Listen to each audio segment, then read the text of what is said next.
Hey everyone, welcome to another episode of the Goodman Podcast. Now, OpenAI is always in the news, and this week is no different as they entered into a landmark agreement with News Corp, the owner of publications like Wall Street Journal. This is a multi-year deal valued at about $250 million, and it grants OpenAI access to News Corp's extensive library of current and archived content. The partnership aims to enhance the quality of AI responses by integrating premium journalism into AI training models. And while this development opens up new revenue streams for struggling news outlets, it also raises questions about content ownership, distribution, and the future dynamics between AI developers and media organizations. So, Raj, initial thoughts. OpenAI, they did the deal with Reddit recently, and this is kind of in the same vein. Yeah, I mean, just start with saying that OpenAI cannot get out of the news. They literally are in the news constantly themselves. Like, it's funny that they declare even News Corp, but they're constantly in news, sometimes the right reason, sometimes the wrong reason, right? So they are very popular at the moment, and everyone wants a piece of that action. And equally, they also are generous enough to get people on board and do different collaborations. I believe there is an interesting approach which they've taken, and it will create what we call a moat in business, ability to distinguish themselves from other players. And let's kind of rewind a little bit, just to kind of understand why they might have done this deal. The AI we produce is not only about how big is the language model or how many GPUs we use to train it or infer stuff, but they are important bits. But there's also a big bit of information, which is what's it's trained on. What's the news or the content it has been trained on? And that's a costly affair. It's hard to find that content. It's hard to own it. It's not that easy to have a sanitized version which is proven to be right, as well as available on time and timely in nature based on the news coming out. So talking to news corporations, news producers who already have a journalistic background and have enough information and team members available is actually a shorter way to get great content constantly as things change and happen in this world. So from my perspective, from my lens, it is a great deal. It's actually it's a good, correct move in my eyes, and it will allow them to have a ethical way to source information and not get sued every time there's a new discovery of some content which looks similar to another newspaper, for example. Yeah, yeah. Now, kind of two questions have just popped out of what you said. Now, I mentioned, and we discussed this last week about the deal with Reddit and how that's basically user-generated content. This deal is similar but completely different in that it's kind of objective, hopefully, factual news reporting. What kind of combination of responses can we look forward to on tools like ChatGPT that they're being trained now on like factual and opinion-based data training sets? I think it's a very interesting observation, and as well as it's a great strategy from the point of view of OpenAI. So the observation was that they've done a deal which is more UGC, generated by user content, UGC, and then there's a more sort of constant content which is done by journalists, which is obviously proven to be correct and factual. As it happens for AI, you need both. You need both the information, you need some sort of credible news you can quote, and then you also need opinions of people as well. So different bits of news and content will be used differently. One will be used to train a opinion by AI when it's required. Other times it'll be used to find factual information from history, current moment. And this is interesting as well. Now that I think about it, a big thing with Sam was saying is that why do we need to have different versions of ChatGPT launched? Why can we have a continuous growth process? We don't name each version of the launch, and we just continuously keep working on it. Maybe your strategy actually is to update the news constantly. Maybe you can train the AI constantly. Also, when you're inferring information, when you're getting information out, there's this thing about linking to Bing, for example, to get the news. Now you have more than Bing, you also have news sources to go to.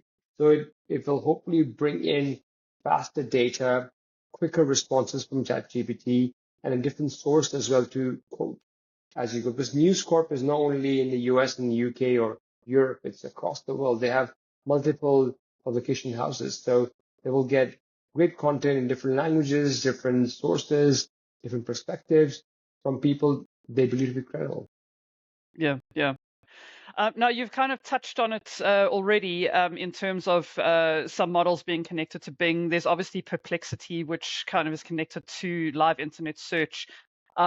This deal is not just giving OpenAI access to historical archive data, but current news trends. Now, OpenAI currently, I think that the latest update was September 2023 that the data training set has gone up to.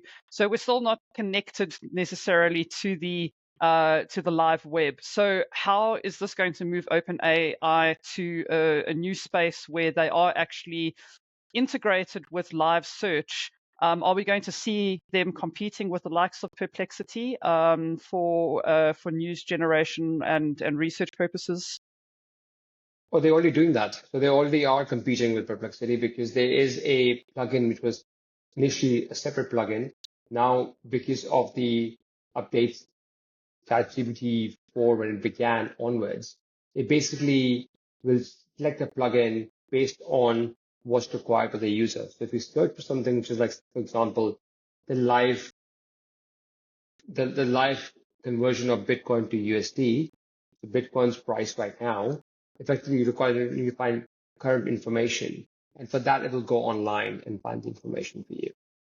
And for example, if you're looking to get how did Bitcoin start, we look at the archive, which will be already in its sort of neurons. It's already fed into it, so it doesn't need to go live online.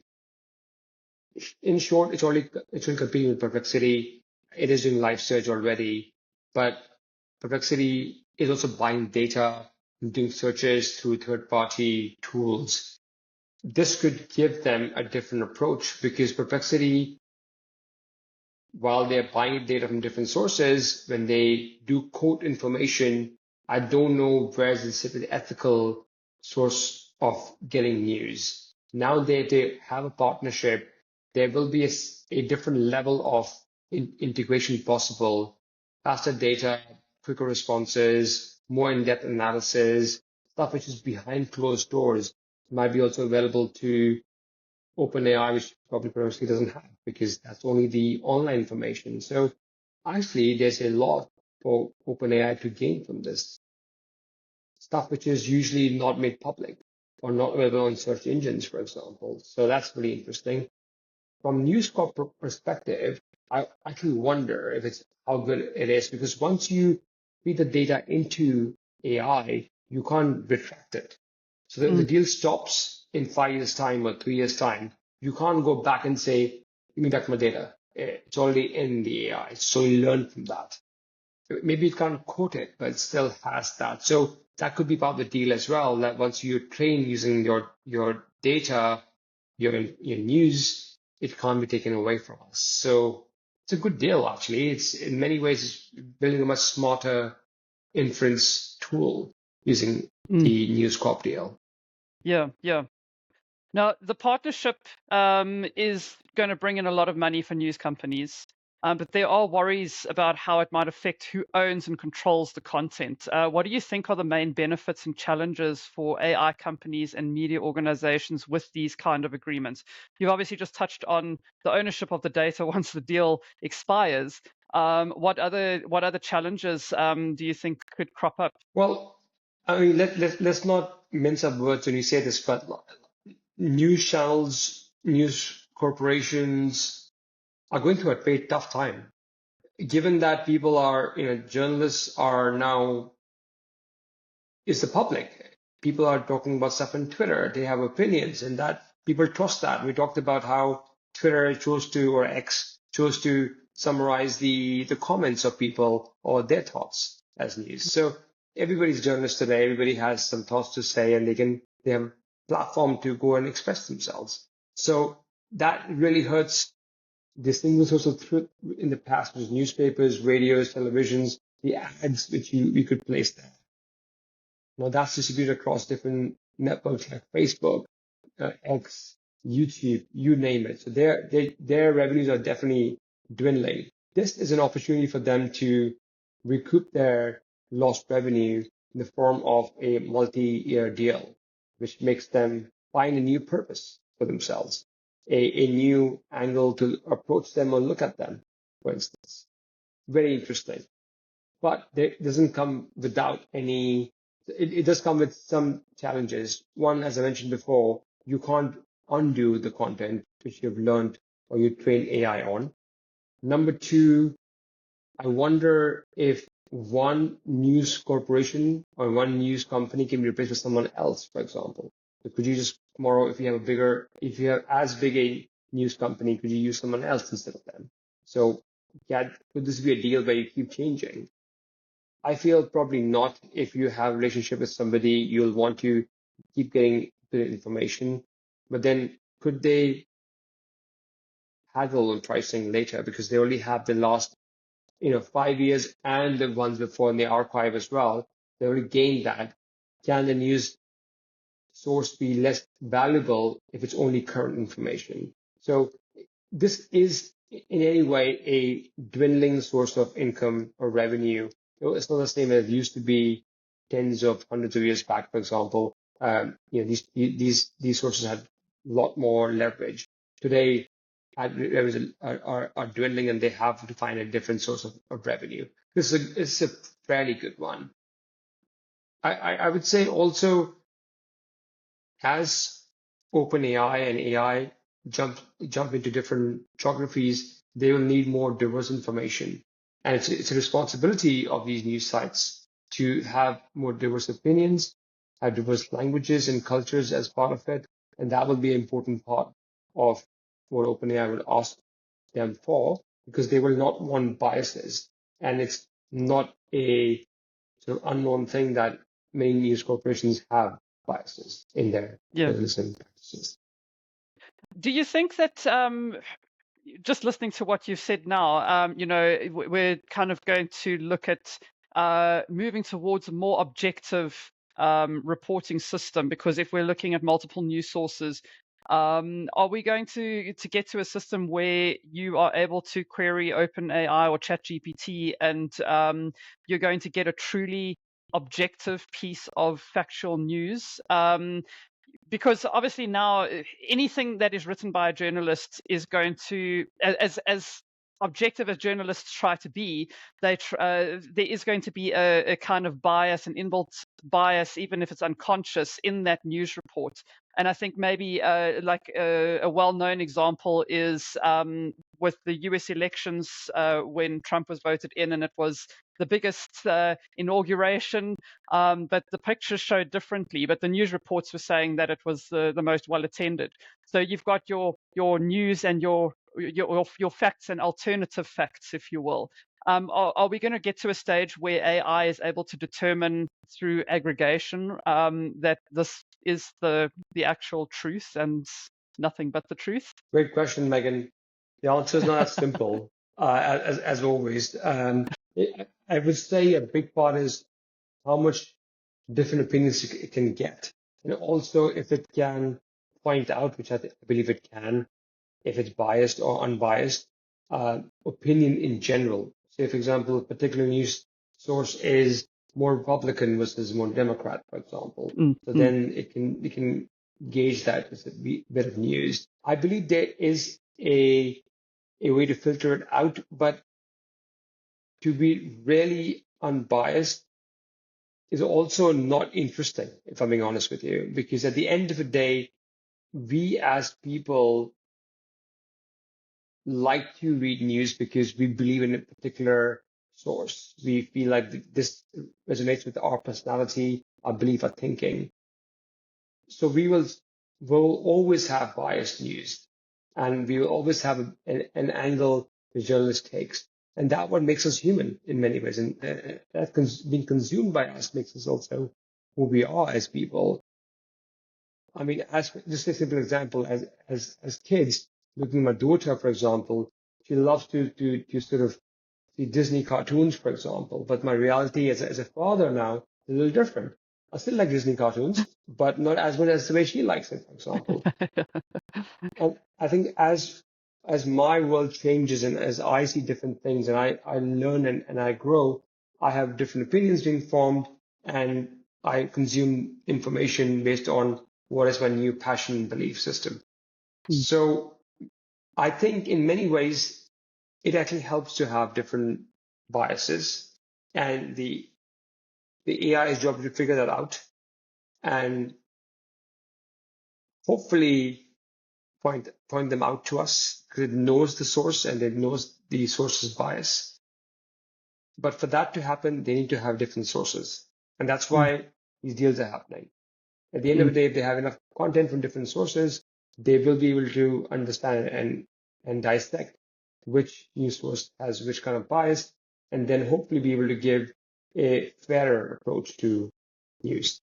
Yeah. Now, Google and Meta are also making similar deals to get data for their AI models. How do you think that the relationship between AI developers and content creators is going to change in the future? Do you think it will kind of lead to more teamwork, or are we going to go in the opposite direction towards more legal and ethical problems? Yeah, I mean, it's an interesting question. I think developers and content creators will have a very sort of, I mean, they're both very different. They sit in different layers of the AI equation, as it were. We will find certain examples where things will intersect with each other, but at the end of the day, I feel I feel this is the beginning of deals being done. I feel there will be more deals being done in this space. Different kinds of content will come into place. We've seen developer content from Stack Overflow, we've seen Reddit, New York Times, we've seen this one with News Corp, and there'll be many more. There'll be more regional content coming out. There will be more, perhaps, a sector-specific one, legal, tech, financial. I think there's a lot of space still to get more deals done, but there's also a bit of land grab as well. The quicker you get these deals done, perhaps you can get a exclusivity with that company as well. And I don't know if there's any exclusivity with News Corp or not, but bigger the deal, typically they will like some sort of exclusivity, and that makes that content more useful, that channel more useful. OpenAI in this case would win because they have a better news source. Awesome. I think that's all we have time for in this episode. Thank you, as always, to our audience for joining us. Don't forget to subscribe if you haven't already. And of course, join the conversation by leaving a comment or popping us a DM. We'd love to hear from you. I'll see you around, Raj, in the next episode. Thanks for taking the time. Thank you, Megan. Appreciate it.